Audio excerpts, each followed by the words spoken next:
Thank you. Please direct your attention up front.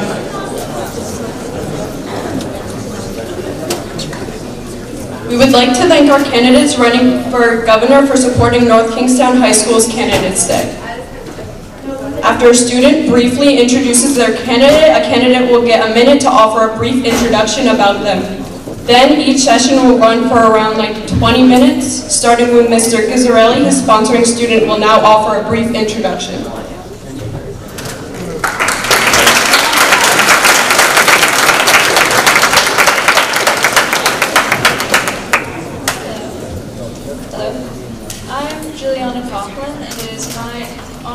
Mr. Outrage who is running for governor.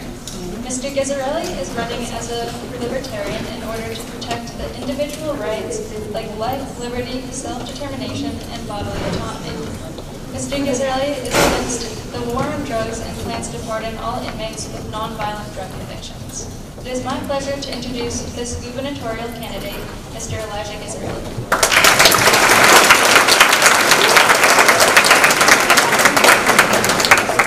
Thank you very much, Juliana. She stole all my talking points, and now I've got nothing. All right, guys, so my name is Elijah. I was born and raised right here in Rhode Island. I graduated from Cranston West. I joined the Army at the age of 20. I was a cryptologic linguist in the Army.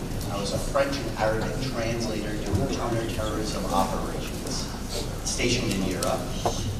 And then I became a political activist. I started off as an anti-war activist, but I started doing more things, and now I'm running for governor of Rhode Island. I am running for governor because I'm not happy with the other options. And I decided instead of just wring my hands and be upset about it, I could just run against them. And so that's what I'm doing.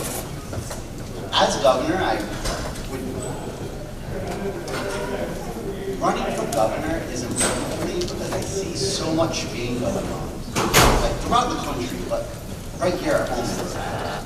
And one of the most common sense, basic things that stops unneeded suffering is to end the drug war, right? And so I know some people get confused when I say that. I mean, it should not be illegal to use drugs, right?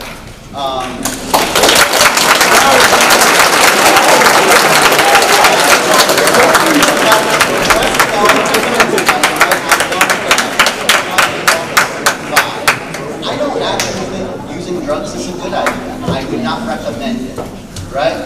I don't use them personally. But it is your right to choose to do with your body what you choose. And it's not the government's place to tell you you can't.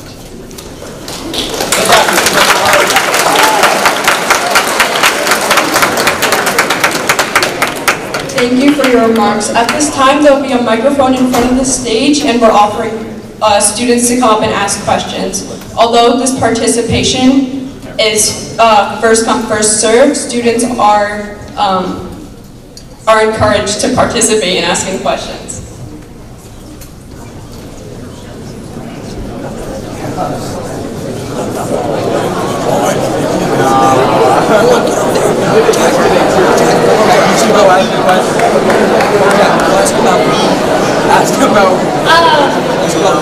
My question would be, knowing the harm that drugs cause, do you have any idea, that the government might have made them illegal to protect us, and what would you be with that? What would your views be on the fact that drugs are illegal as far as protection goes for our lives? I think that drugs being illegal harms people, right? And so we can actually see this. In 2001, Portugal was the drug addiction capital of Europe. It was horrible. They had huge overdoses. It was really terrible. You know what they did in 2001? They legalized all drugs. And right now, Portugal is leading the way with some of the least drug addictions in all of Europe, right? And so we've already seen this. This isn't like some radical new idea, right? We've actually seen it successful. Oregon actually has recently decriminalized all drugs. have we heard about how horrible, like, Oregon's on fire? No, right? Like, trust me, if they decriminalized all drugs and it caused a bunch of problems, we would be hearing about it every single day, right? On top of that, there was I'm sorry, no, I'm running a little bit long here. On top of that, there was, like, recently a drug bust in Cumberland, right? They took 660,000 Adderall pills, right? And then people think that's a good thing. It's not a good thing. The people that use Adderall in Rhode Island are still going to want Adderall. All it's going to do is increase the price, and it's going to create a power vacuum. Now, people are going to be fighting over that market share. It could cause violence. Also, there was no fentanyl in those pills. And so now that there's a lack of Adderall available to users here in Rhode Island, people might be cutting in fentanyl. We could be seeing a fentanyl crisis due to that huge drug bust. The war on drugs doesn't help anybody. It only harms and destroys. It needs to end right now.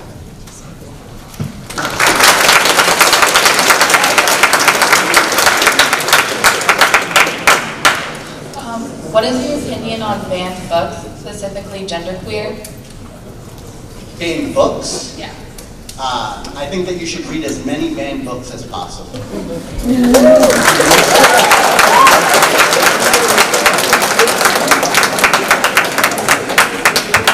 You said those pills from up in Cumberland, there wasn't any fentanyl in it, but also at the same time, I feel like something that's known like Adderall as a prescription drug should, have someone that has a prescription using it, instead of someone going out, buying some Adderall that could be laced with fentanyl, or they could be going out, buying some sort of painkiller like Vicodin or like Perk 30 or something, and it could just be, oh, they're dead.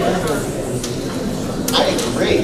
Don't do Adderall unless you have a prescription, guys. In fact, if you have a prescription, I might suggest things.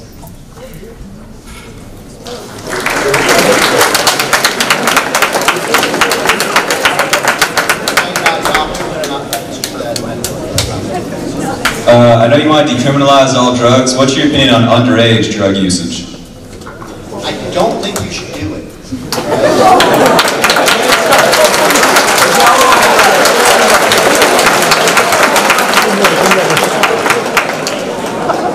Homelessness has increased by 50% in the past 4 years in Rhode Island.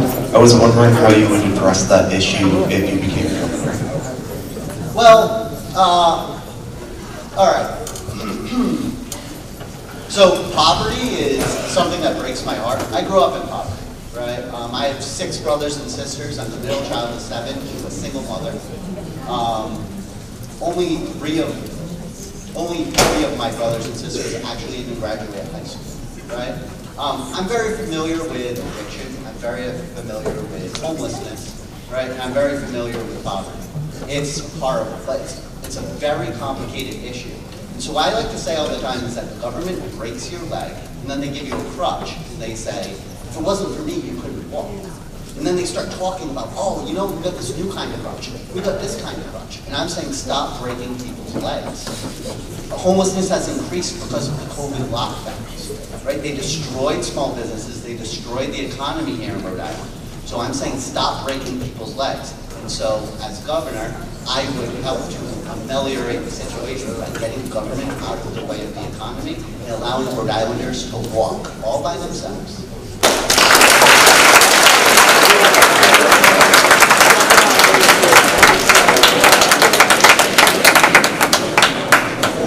How do you feel about the use of marijuana in the state of Rhode Island?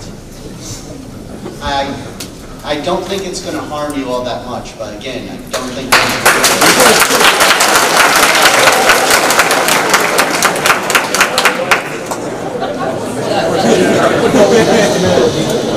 I can't hear the question, guys. About the people that sell drugs and then went to jail because of the people overdosing? Will you overturn their sentences? That is actually a very good question, right? So so my first day in office, what I'm saying, right, is that I will release all non-violent drug offenders, right? What I would say is that any drug dealer that knew that they had fentanyl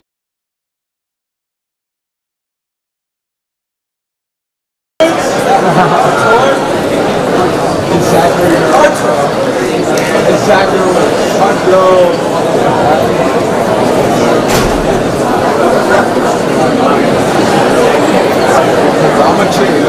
direct your attention up front. My name is Arturo Porto, and it is my honor to introduce Zachary Hurwitz, who is running for governor. Yes, George!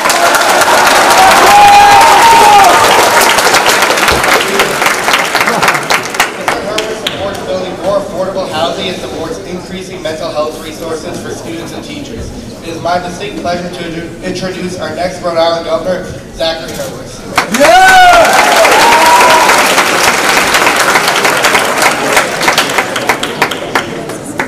Good morning, North Kingstown. How are we doing today? For people that don't know me, my name is Zachary Hurwitz, and I'm the youngest person in Rhode Island history to run for governor. And I graduated from North Kingstown just last year. Don't tell Mr. Powell, but I think I still have some overdue assignments before graduation. Thank you and Mr. Varia for inviting me to candidates today. We have less than 2 weeks before the election, and I'm working hard to share my story, my policy decisions, and to show everyone, including you, that you have a voice. That right now, we can inspire this generation and have people more involved in the community, to become more civic leaders. It's important for our future to start today, to understand the policies of our towns and our state, to bring ideas of how to improve Rhode Island and improve the lives of everyone inside of it, whether that be through education, affordable housing, cost of living, and most importantly, seeing and setting our priorities straight. All right, and thank you so much, and I'll happy to take any questions you guys have.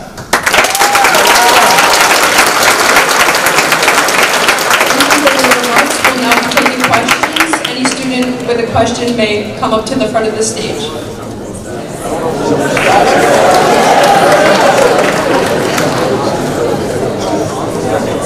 Zach, how will you change the older people's minds and let them know that a younger person can lead the government, and have the older people's ideas let a younger person run Rhode Island? Mr. Boers, thank you so much for your question. This country is founded by people who are, younger than 35. It has happened before. Young people have always been progressive. They've always been trying to make change in our state. My goal is to hopefully tell those people, remind those older generations that they used to be us. They used to be the young people marching the streets for civil rights. So I hope that they will be able to see and empathize with us on why we need change, on that we're fighting for our futures. So that's my goal. And thank you so much for your question.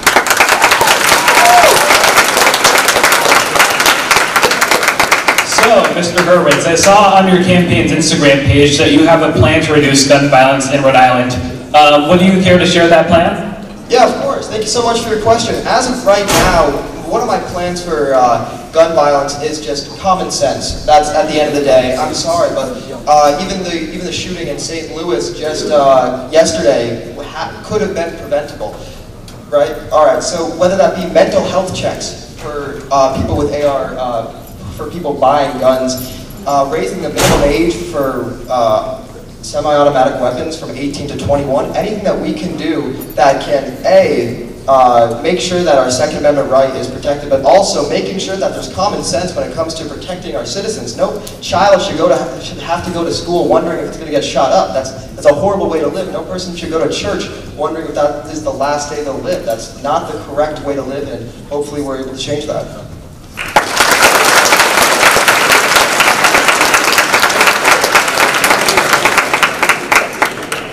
Hello, I know this question gets asked a lot, but it's a very pressing topic. So I was just wondering what your stances are on abortion laws in Rhode Island and your thoughts on the overturning of Roe v. Wade. Well, as of right now, Rhode Island has policies in place which keep abortions safe and legal in our state, and I truly believe that's how it's supposed to be. We should do everything in our power to keep women safe. We should be giving them support that is provided to make sure that they make the correct decisions that they can make on their own choice. And whether that be improving education, whether through contraception or anything like that, is the perfect way that we can hopefully bridge that gap between such a controversial issue in the state and our country.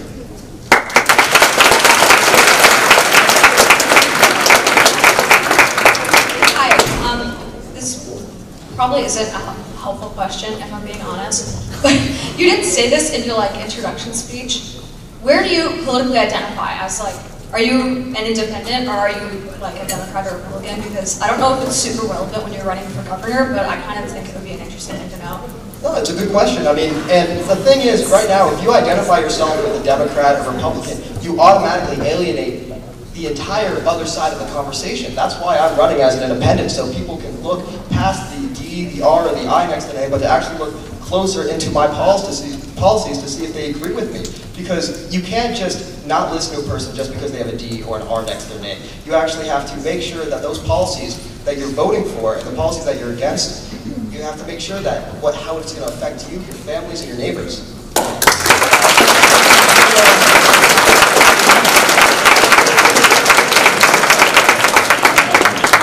Sort of to continue that, you are really young. So if you become the governor, do you have any political aspirations beyond that? I mean, if I become governor, I mean, oh my gosh, are you kidding me? I mean, it's insane. I mean, I know there's a snowball's chance of me winning, but I genuinely do believe that I am possibly one of the better options for governor than a couple of other people. Yes, sir!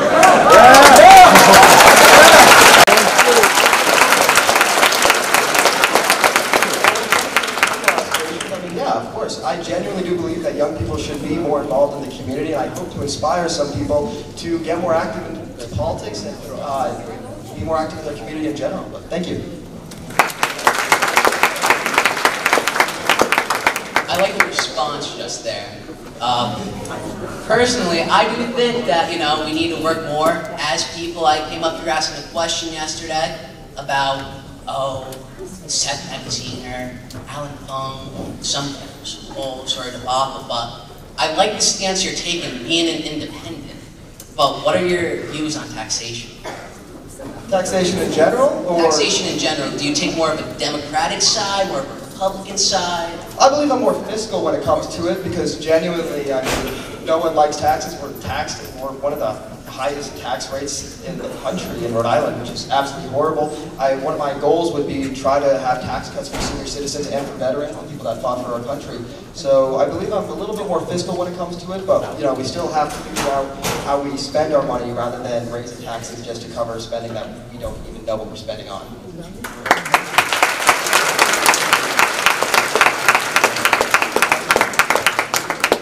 The new increase in infants in the hospital due to the respiratory disease, how would you help or support the hospitals? Well, as of right now, I mean, first off, great question, thank you for asking. As of right now, our hospitals are overburdened by what happened with COVID. Hopefully, I'll be able to, using legislation to put more emphasis on health centers and telemedicine, we'll be able to lay the burden off the hospitals so they can actually focus on people who need real help, people who are in critical condition, who have high areas of trauma. Because that's, as of right now, we need to protect our nurses, we need to protect our hospitals and make sure that they can actually do a correct job with how they're treating people, especially Rhode Islanders.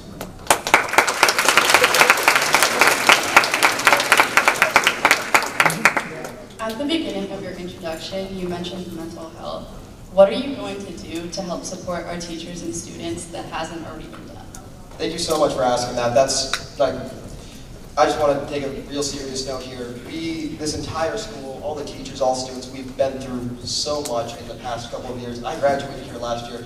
I saw how much the teachers were struggling, how much the students were struggling. We need mental health resources in place that can support our teachers and our students so that teachers can teach to the best of their ability and so that students can learn to the best of their ability. Because teachers, I mean, you guys, kudos to you. You guys are practically one of the most important jobs that we have in this country.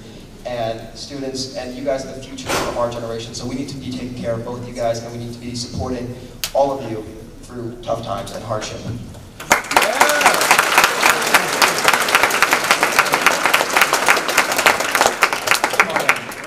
So drugs is a very common topic when it comes to politics, especially nowadays. I was wondering where you stood when it came to decriminalization or even legalization of some or most drugs.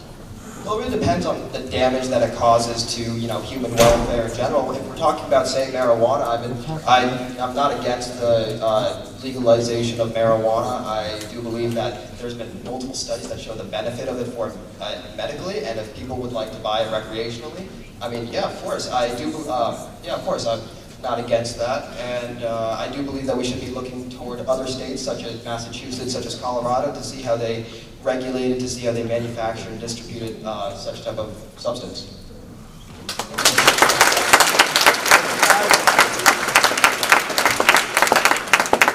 Unfortunately, our scheduled time for this session will elapse shortly. We have time for one more question, then we'll allow 1 minute for closing remarks.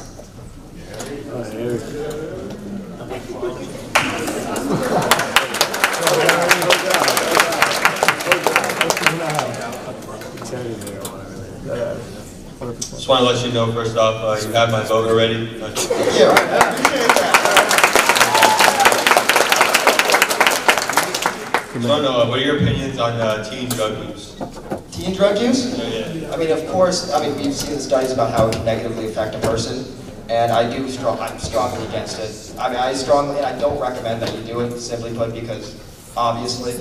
But when it comes down to it, we need to make sure that we have places so that people don't turn to drugs, that we need to have the mental health resources so that people don't choose drugs over, say, therapy. We need to put in place things so that they can feel supported, they can feel needed, so that they don't need to turn to such an illicit substance. Thank you.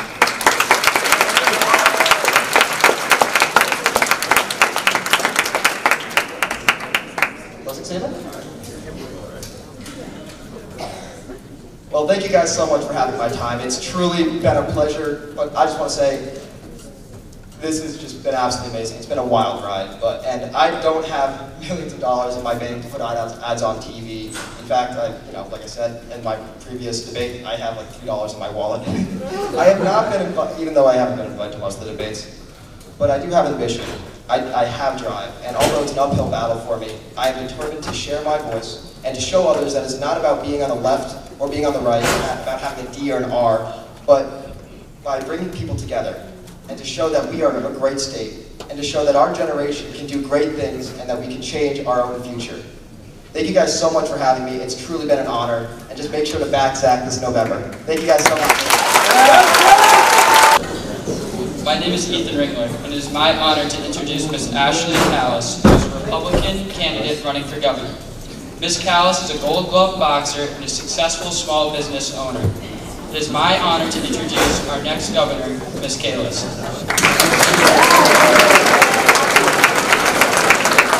Thank you so much. Thank you for the introduction, and I want to thank the other candidates for coming here today. I have never run for office, and this is the first time for me doing it. And the experience of moving from a private individual to a public one has been an interesting learning experience. I never would have imagined that I would be running for governor. I, like many folks who graduate college in Rhode Island, had to leave because there was an opportunity in the state. And then I ended up building a successful business somewhere else. When I came back to Rhode Island, because I always wanted to come back, my husband's from New York, the Bronx, and he doesn't understand the lake is not the ocean. I built a business in the Midwest, and I was raised South Shore, Massachusetts, and I always wanted to come home. And when I was finally able to come home a decade later, I saw that the problems that made my family leave in the first place, Rhode Island was not an affordable place to live, work, and raise a family. We had an education system that was broken in some places. In some places it's good, in other places it's not. And I saw that these same people, the same men, literally the same people that made me leave in the first place were still in office, and in a lot of ways they had failed their way up, and there wasn't change. So I had a choice. I could sit back and watch my kids probably have the same future that I had, which is that they would have a nice time growing up here and then look at me and say, hey, I'm going to go to New York or Boston for opportunity. Or I could try to make a difference. So you know the end of the story. I'm the Republican nominee for governor in the state. We are down to a single-digit race because ultimately my message is one of change. I deeply believe that we can change the future of the state. But it will take somebody different, somebody that's not from politics, somebody who's not a career politician, somebody that is not beholden to special interests, and someone who will speak truth to power and get things done. So I look forward to your questions. Thank you so much for having me today, and let's go. Thank you.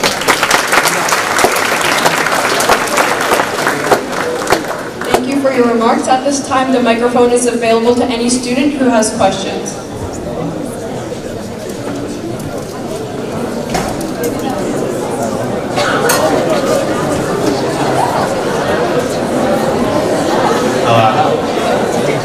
Good morning. My name is Jacob Nicolato. In 2019, before the pandemic, 86 million people visited Rhode Island. Of those 86 million people, around 8 million traveled through Rhode Island International Airport, which, by the way, does not fly anywhere internationally. And so... Go to Mexico. I mean, we do, but a few places. Sorry, I'm so defensive of Rhode Island. A few places. But we need to go more places, yeah. All right, my question is, how are you planning to increase tourism? Because like 17% of the government's income is from tourism.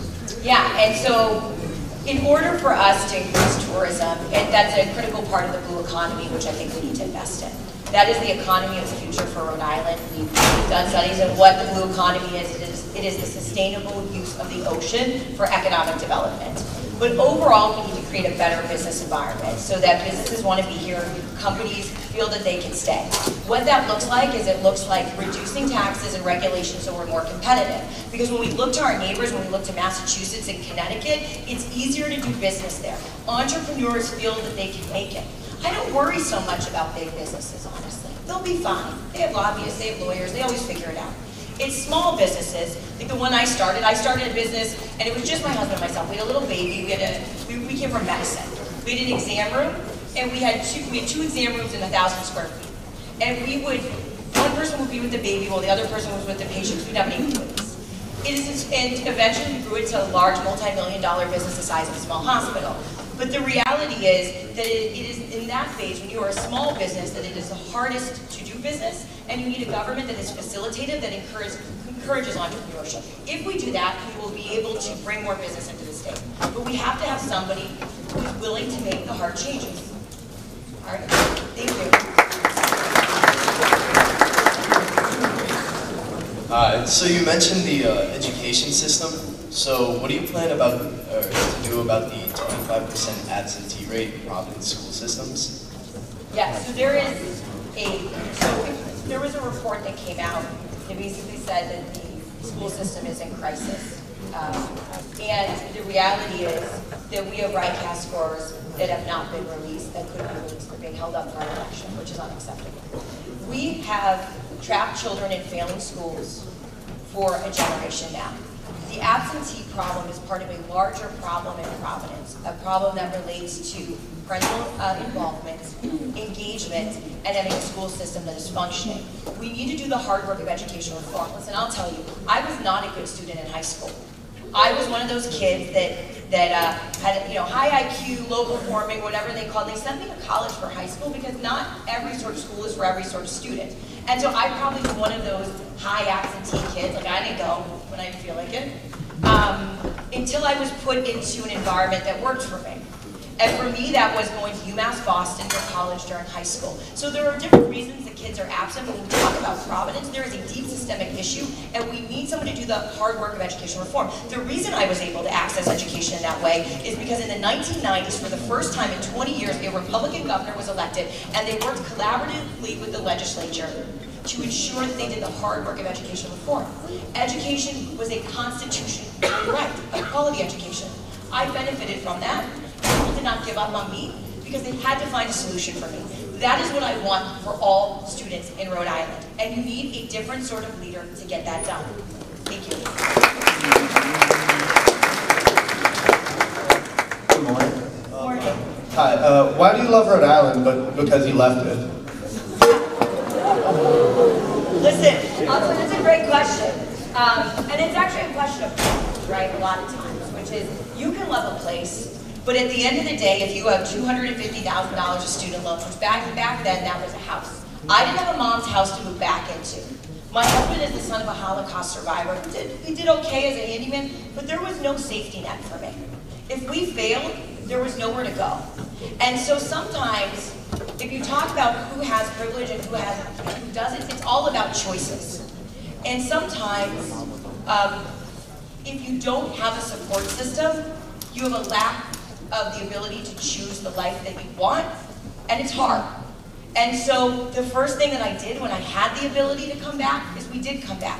My children will likely not have to make that choice because of how we've done in business, but that doesn't mean that that's changed who I am, and it doesn't mean that I want anybody to have to leave Rhode Island because they don't think that they can make it. Because Rhode Island has always been a great state, but we have had leaders that have let us down and made it so that the quality of your education depends on your zip code. The economy is not broad-based. There is not affordable housing. So if you don't have a safety net, you might not be able to make it here, but we can change that. Thank you. Okay, so speaking of affordable housing, what is your plan to make housing more affordable? Yes, so we have a lack of housing stock. We have not been building houses for the last decade. And so we need to get involved. We have federal money to put towards housing, $250 million. But we need housing quickly. So we need to immediately encourage things like the conversion of single-family housing to multi-family housing units. That allows us to quickly create houses in places that it makes sense. We also need to make development a little bit easier. It takes years often to go through zoning. So we need to change our approach to building houses, but we have to want to build houses. And what happens is, a lot of times people say they want to build houses, but cities and towns put in all sorts of obstacles to prevent that. We have money to help get through those obstacles now, but you need to have a governor that will go into the cities and towns and say, how can I help you meet your 10% goal for housing in a way that actually expects that they produce housing units? All right, I hope that helps. We need to produce housing units. All right, thank you. Hi. So we talked a lot about economic stuff, which is really helpful for understanding your platform, but I have a question regarding social legislation. Sure. So you talked a lot in the beginning about how you want to change the way Rhode Island is run, and you think that things should be different. Recently, we passed a series of gun laws, sort of protecting Rhode Island citizens from gun violence through age restrictions and anti-open carry. What are your opinions on gun legislation in Rhode Island? Do you think that we should have more common sense gun legislation, or would you open the door for more people to own weapons? So we have some of the strictest gun legislation in the country.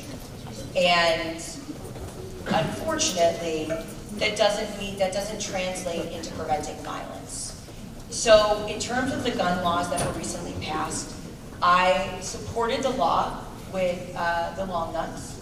I felt that if you're old enough to serve your country, you should be old enough to carry a firearm. So there was no military exemption in the law in terms of raising the age, and I think that should have been there, but that would have been okay if that were there, because it's hard to say, okay, carry a gun for your country, but now you're not old enough in another context. And I do not support the magazine limit, and I'll tell you why. It's because that law, if you follow where we are in terms of what we think is going to happen, is that law is likely not constitutional. And so it'll be struck down if you follow what's going on federally. The other part is that the issues that we have with safety have to also do with enforcing the laws that we have on the book. And there's something that I call performative politics, where you sign laws, but you have no intention of ever enforcing them. And that is what we see right now. And so if you do things for photo ops, which is what politicians often do, but don't follow up with the hard work of making sure that communities are safe, making sure that we deal with the underlying causes of violence, which it's much harder to do that, to deal with mental health, substance abuse, than to sign a law that you have no intention of enforcing. That is the easy way out. We need to deal with these structural, systemic issues that are about violence, and then if we have laws, we need to enforce them. But if somebody takes a picture to get an endorsement, but then doesn't actually make sure that people are held accountable, and I'm somebody who believes in second chances. in a deep, fundamental way, I believe in criminal justice reform. But you need to enforce the laws, otherwise you are just taking photo ops and saying, I got this endorsement, I got that endorsement. You will hear a lot of that tonight after following me. And the reality is, I care about results. Performative legislation is just for the photo op, and then we are still not safer. Thank you.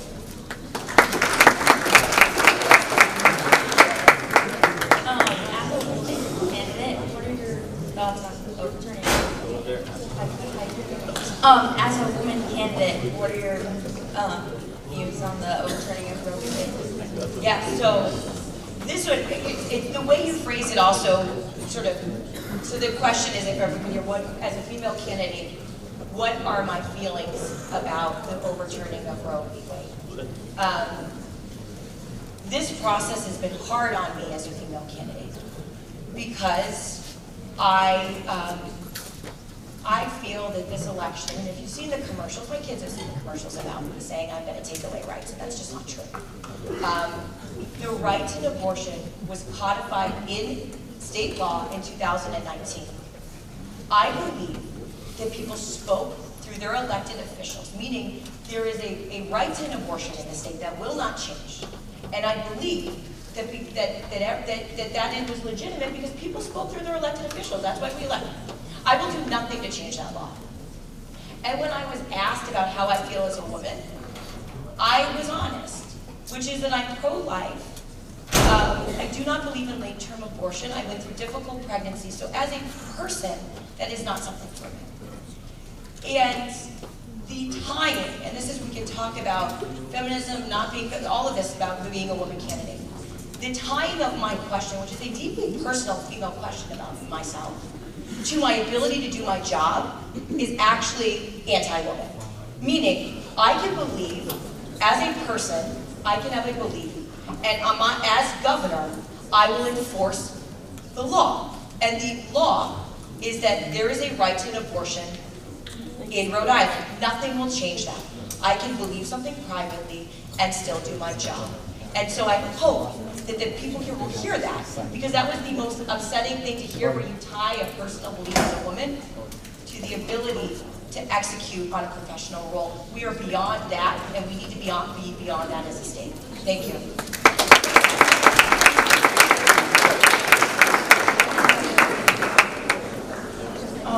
You talked about how, like, the laws that were passed, there's not really a lot of enforcement going on there, and you think it's like all for show. Yes. Gun violence is still like really relevant, especially in this country. Yeah. So what are you going to do to decrease the violence if you think the laws aren't really doing anything? Because if you don't enforce them, that's a good question. So it goes back to enforcement. So we have a lot of laws on the books. So if somebody gets caught with a gun, we can't just let people back on the streets to commit more violence. And so it's about making sure that we help people that are unsafe because they're sick, right? Because we need to, mental health is a health issue. We need to have a support system around that. Also, we have an opioid crisis, a substance abuse crisis that has been going on, and we need providers, and we also need to not treat that like criminality, but we need to treat that like a medical issue, which is what it is. And so if we start doing that hard work, we're making changes in terms of what will ultimately happen. But if somebody gets caught breaking the law, there needs to be a consequence. We cannot have a revolving door where there isn't a consequence. That doesn't mean that when somebody does the time, right, that they should have a path to forgiveness and being able to contribute in society. Those things can happen together. But what we have right now is politicians who do things to remain in power, sign legislation, say they keep you safer, but they actually don't keep you safer. Signing bills, it doesn't keep a community safe. What's keeping the community safe is making sure that we have the resources needed for the community, that we enforce the laws so that people that are violent do not commit violence on other individuals. You cannot, if somebody's violent, you cannot just book them and then have them out again. That's a danger to the community. We also have laws to protect the community. So a lot of it is enforcement and dealing with the hard issues that lead to violence. I am sorry that people, I understand that this is a time when people feel unsafe. But creating more laws with no intention of following through or not dealing with the hard issues, that will not make us safer. It just makes people feel better, but it is not better if we don't stop the problem. All right, thank you.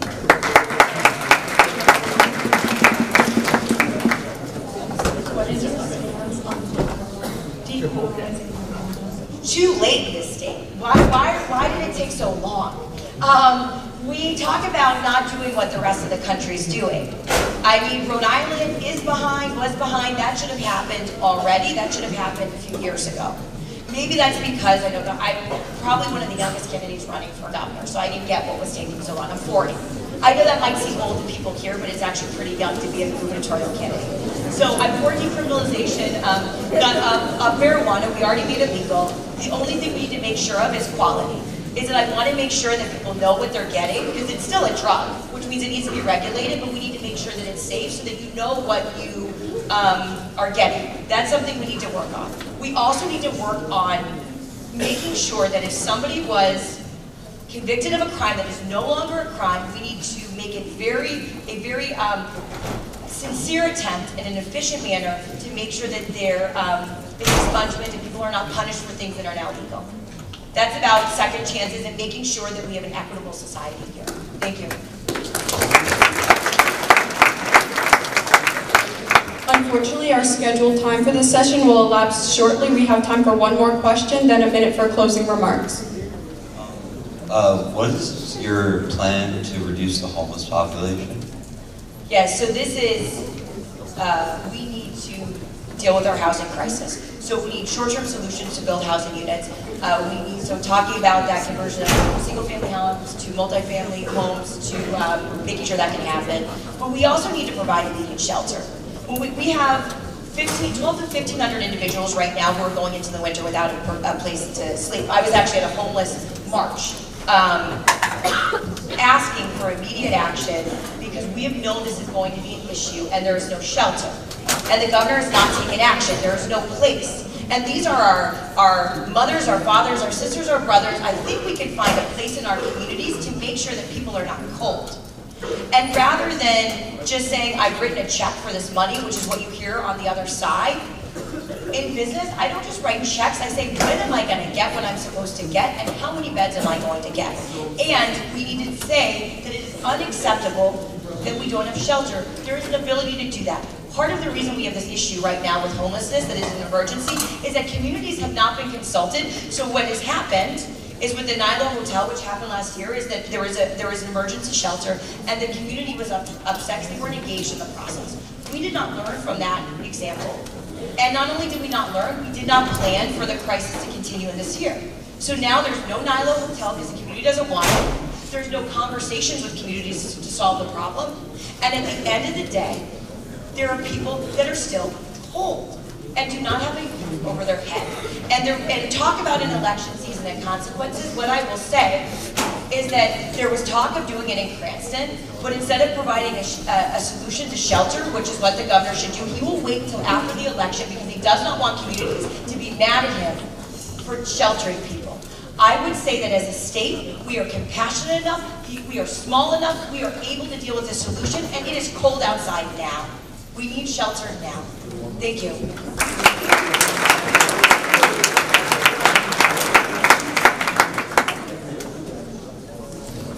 My closing remarks. Thank you for having me today. I'll ask something of you, and I know that maybe not everybody can vote for me yet. I ask you to look at my positions. Go on my website, look at my policies. Rather than the letter behind my name, because I think what you will see is someone who has policies that are more about taking care of Rhode Island than a specific party view or perspective. It is very easy to buy into an idea of what a person is like from a party, because that's the easy way. The policy work and the person's experience to make change really is how you should elect a governor.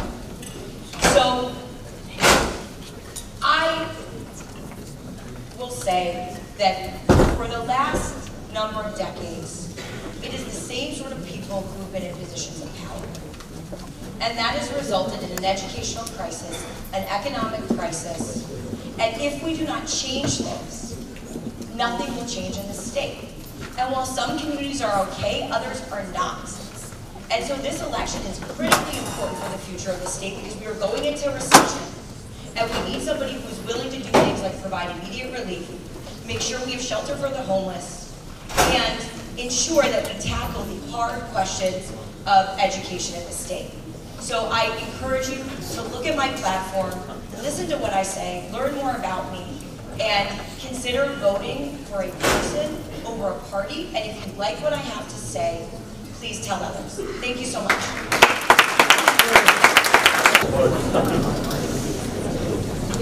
Hello, I am Evelyn Carroll, and it is my honor to introduce Governor Daniel McKee, who is running for a second term as Rhode Island Governor.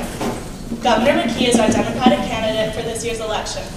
He served as Rhode Island's Lieutenant Governor from 2015 to 2021 when he took office as governor during one of the hardest times in Rhode Island history, considering the COVID-19 pandemic. It is my distinct pleasure to introduce our next Rhode Island Governor, Governor Daniel McKee. Thank you so much. Great to be here at the high school, and the last time I was here, you had a Teacher of the Year, and they had a great pep rally out in the, on the football field. It was really exciting, and a great deal of enthusiasm here for not only from the students but also teachers as well. And it's so important that we really focus on education in the state of Rhode Island, and that's one of the areas that I certainly do focus on.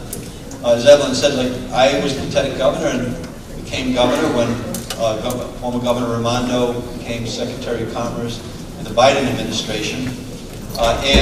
Since then, we've really focused on trying to keep people healthy, which we are a lot healthier today. We're the best vaccinated state in the country, and working on the economy. We lead the Northeast on an economic recovery with the work that we've been doing.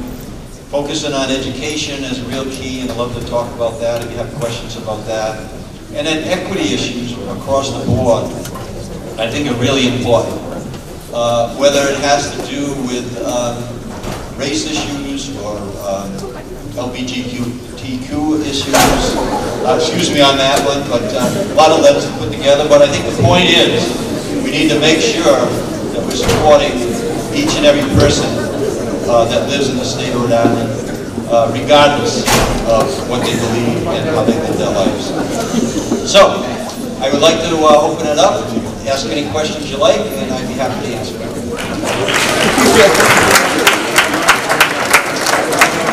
Thank you for your remarks. At this time, the microphone is available in the front of the stage for any questions.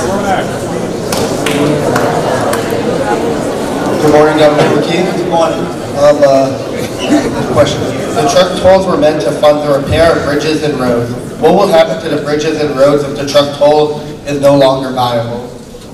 So the Roadworks program is really important for our state because as we are talking about the economic viability of our state, the infrastructure is very important. So I support the Roadworks program. We have appealed that decision. Thank you for the question.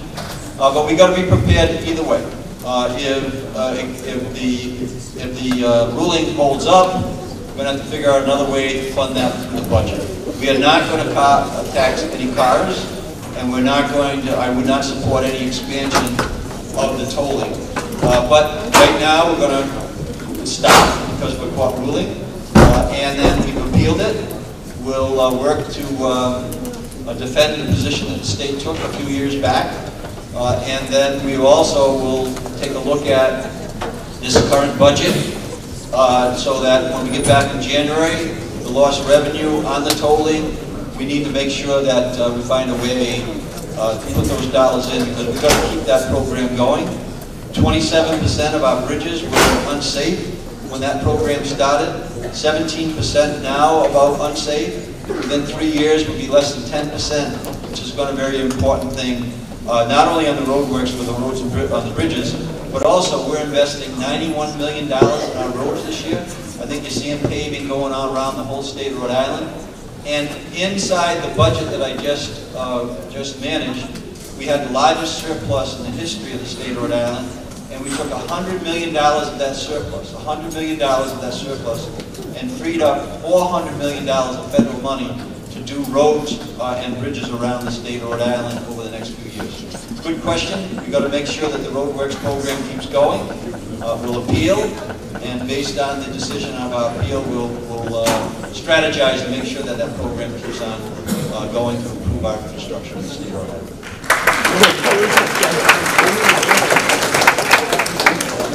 As governor, do you have any plan to help small businesses?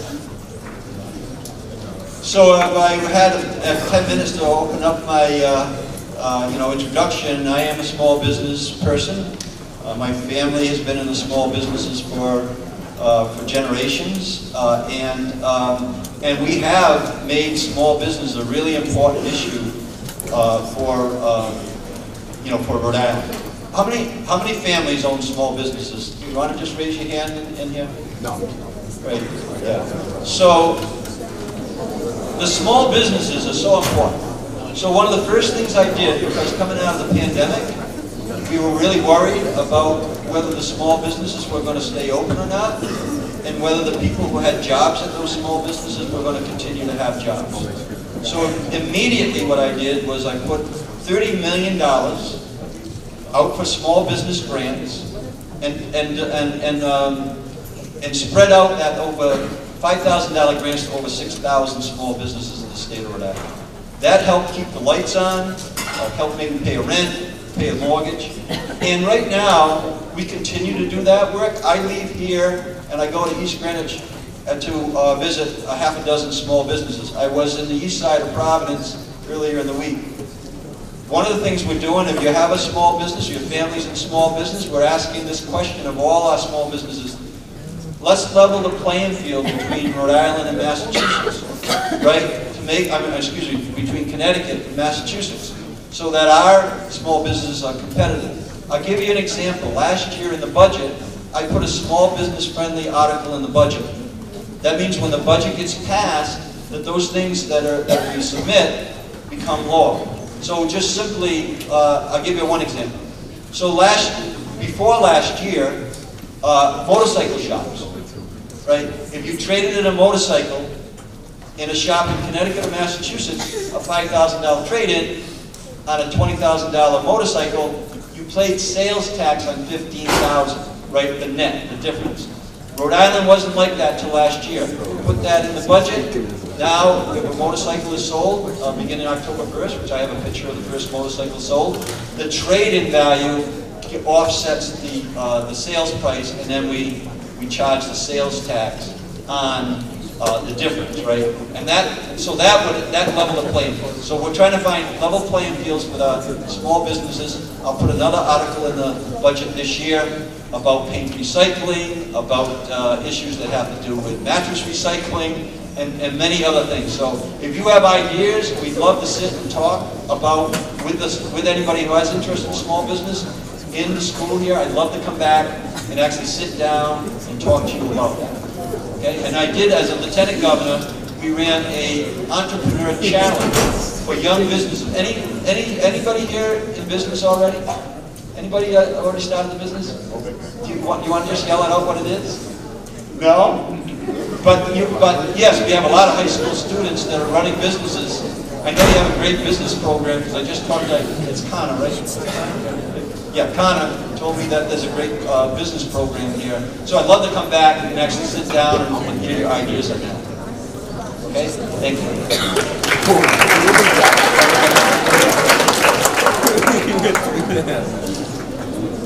So, Mr. McKee, some of our fellow New England neighbors, such as Connecticut, New Hampshire, and Massachusetts, are all ranked within the top 10 in terms of education in our country. However, Rhode Island isn't that high up. And in terms of myself, I'm lucky to have been born and raised in a town with an amazing high-ranked high school like this one, but I understand that not every Rhode Islander has the same privilege that I do. So do you have any plans to maybe bridge the gap between education in our state and our fellow New England states? Yeah, what I would expect, and I've set out a really high goal, it's one that we're going to reach. We'll be reaching Massachusetts levels in education by 2030. And we'll be moving towards that area each and every year. Now, I also want to tell everybody in the audience here, as well as the teachers, I think on that same list where, the New England states were, a couple of them slightly higher than Rhode Island, I think we're 11th on that list. So we're not like, we're not like at the bottom of the list in the country, right? But we can get better. And I have worked in education in a way that I'm very confident that we will. I think many here, if you're asking that question, you know that the state of Rhode Island stepped in and now is managing the schools in Providence. That puts me in a spot where I really will take a personal interest in that. And the plan is, this is the plan. It's one that we can achieve, and we will. It's bringing in people that are interested in achieving what you just asked, right? And so it's not only the parents and the families and the students and the teachers, the administrators, but it's also the business community. It's a governor, it's your local elected officials, it's your higher ed, it's your K through, pre-K through 12. And I'll just give you a couple of things that we've already planted the seed that I think are going to make a significant difference. So there's a bond question on the ballot. Please, if you're 18, vote for it. If you know people who are 18 and older in your family, ask them to vote for it. $250 million we put on a bond for school improvements. Another $50 million of the surplus that I manage has gone in directly into school building improvements in the state. We also believe in the higher ed, so we're going to be investing very strongly in Rhode Island College, URI, and CCRI. We have close to $200 million of new revenues that are going to go into those our state schools to help continue to improve the schools in the state. Yesterday, I don't know if you read, but first Dr. Jill Biden, our First Lady, was in our state on my invitation. And where do we go? We went to Rhode Island College to talk about recruiting and respecting and retaining teachers. Teachers from all different walks of life. Anybody interested? Has anybody decided that they might want to pursue a path of teaching? What did you say? Well, yesterday I was with 300 students that are preparing to be teachers. That is, if we're interested in achieving that goal of becoming outperforming our New England states, just like we did on the small businesses, we want to be better than our bordering states. We want to be better on education issues and compete that way. Teachers, and there was a number of students there from Mount Pleasant High School that I talked to that are now in a teacher preparation program. And so it's a combination, like I said, of bringing everybody together that really wants to see this happen. And I've done this as a mayor in Cumberland, and it's also making it so that education becomes a declaration that says that's our priority. And it's a 52-week-a-year strategy. And open up opportunities for the people who live in our cities and towns in North Kingstown to have opportunities on an education that help develop their skills 52 weeks out of the year. So there's ways that we can do it in school, and there's ways that we can do it out of school, and we're going to invest in really significant ways, and I'm going to make a commitment to make sure this happens. Thank you.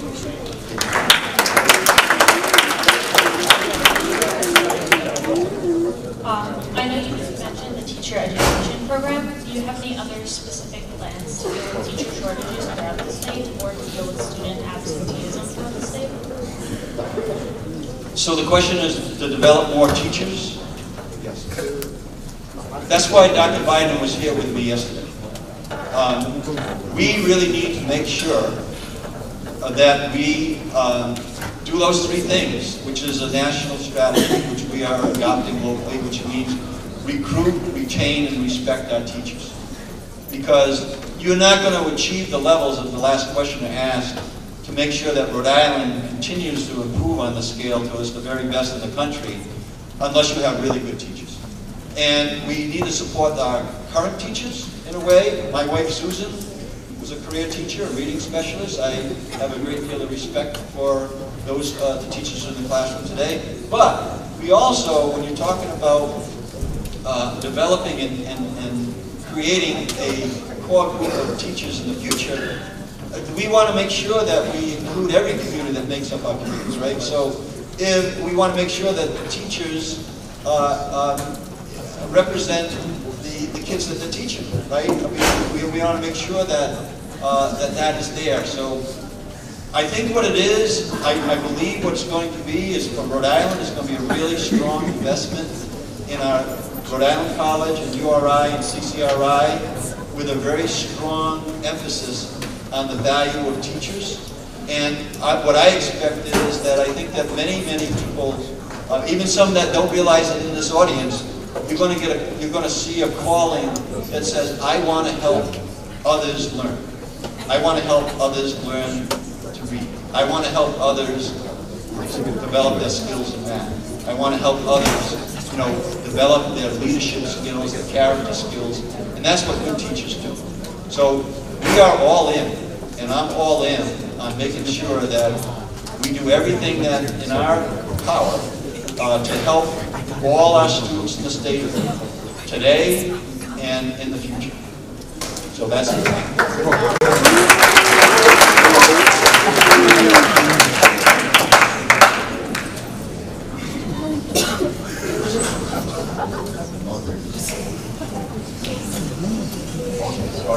All right. Thank you. I got to speed up the answers. Even with the program where you can do 2 years free at CCRI and then transfer to URI, college is still very expensive. So is there anything you'd be willing to do to make college less expensive, such as making state schools free? So right now I did sign to make permanent the college promise at CCRI, which is really a strong opportunity in addition to the Pell Grants, which are increasing. We're supporting increasing the Pell Grants. We're going to support at Rhode Island College a Hope Scholarship, which I've been talking to the president of Rhode Island College, where there will be a scholarship strategy for students in their junior and senior year, which will be the Hope Scholarship. We are also supporting, and I know that I referred to President Biden and the tuition forgiveness strategy. We're supporting that as well. So I think you're going to see more and more efforts to make sure that the cost of college is affordable to the students and the families that are seeking out that education.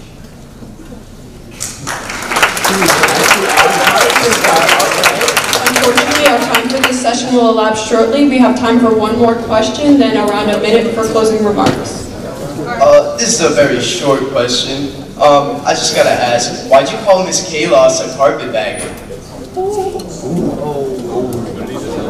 Well, I'd be happy to answer that question, but I think that her residency in the state of Rhode Island has been less than a year. Her registration to vote has been less than 6 months, and a declaration to run for governor was right after that. So that's the definition.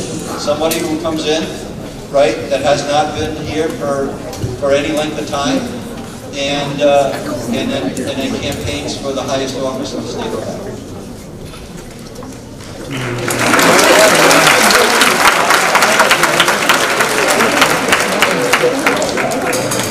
All right, we did good.